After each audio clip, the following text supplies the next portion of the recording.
เอายังแอคชั่นก้มกราบเบื้องบาทแม่ยาโมด้วยมาลัยพงโตยาโมจ้าจงรับด้วยลูกจากทินทานเศษสมสารหวังให้ยาช่วยเพราะลูกถูกคนร่ำรวยแย่งแฟนคนสวยไปครอง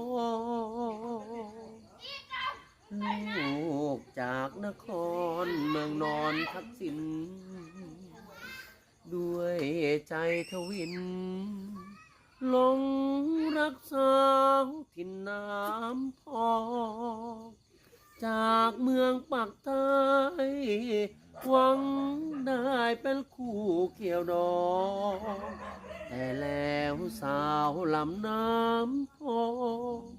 กำลังเข้าห้องวิวาห์